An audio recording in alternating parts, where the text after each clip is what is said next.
So it's Christmas time, and today I'm going to show you how to make a beautiful roast turkey with walnut and truffle butter. I trim the turkey because I don't want too much fat at the end, on the tray for my gravy. And I'll just take the little bones as well, and that adds extra flavour.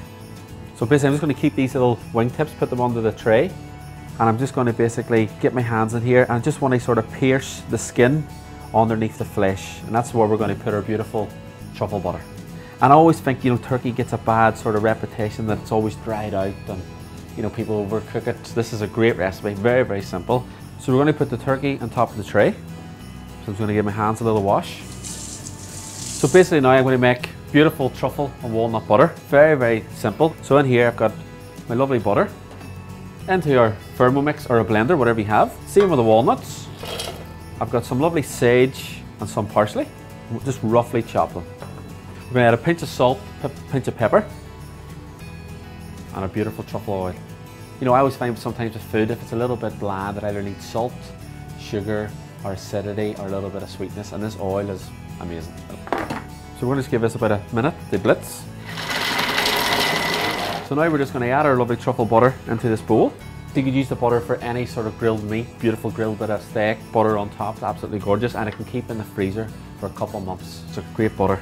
So basically I'm going to just keep 1/3 back. I'm going to put that on at the very end, but now I'm just going to get all the butter and inside underneath, just rub it underneath the skin.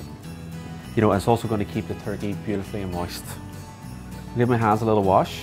So what we do is now, how easy is that? Just the truffle butter's been made, turkey ready to rock, a little bit of salt, so a touch of pepper. You want your oven at 220 degrees, preheated for a good half an hour. You either use tin foil or greaseproof paper. I'm using greaseproof.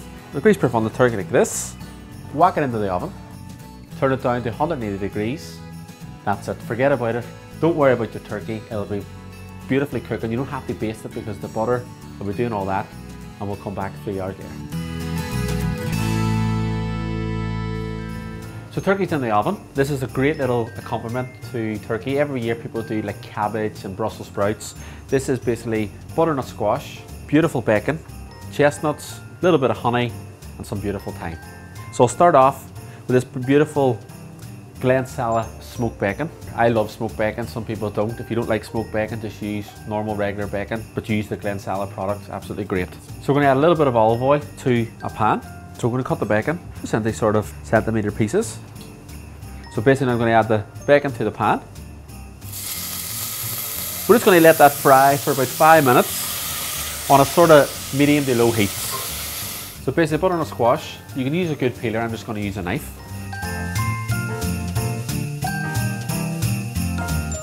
Okay, now a little tip as well is what I do is I keep the seeds, I salt them, add a little bit of chili, roast them in the pan. It's great for like little sort of bar snacks or stuff like that.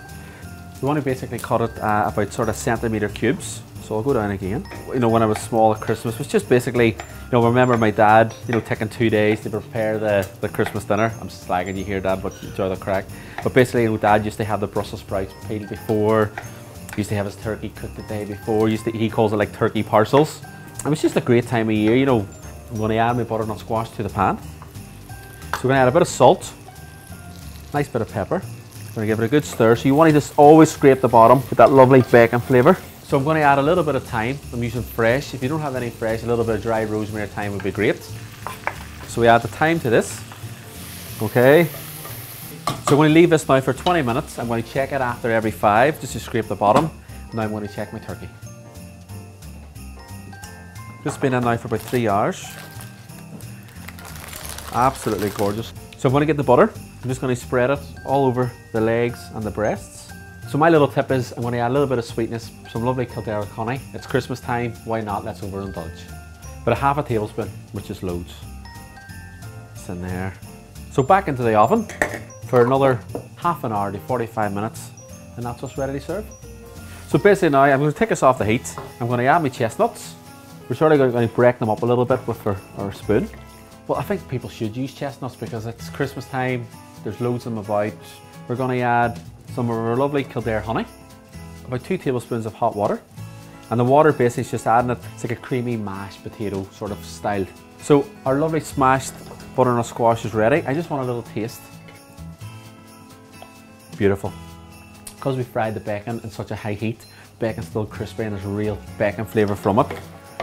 I turn the heat off, we'll let that kind of dry out a little bit, and that's what's ready to serve. You can see it's some of it's chunky, some of it's sort of smashed. Lovely roast chestnuts. So that's our beautiful roast turkey with walnut and truffle butter. Looks absolutely gorgeous. Just give it a final wee baste. It's time to get down to business. Get a glass of mulled wine, glass of bubbly, and it finishes me off for Christmas Day.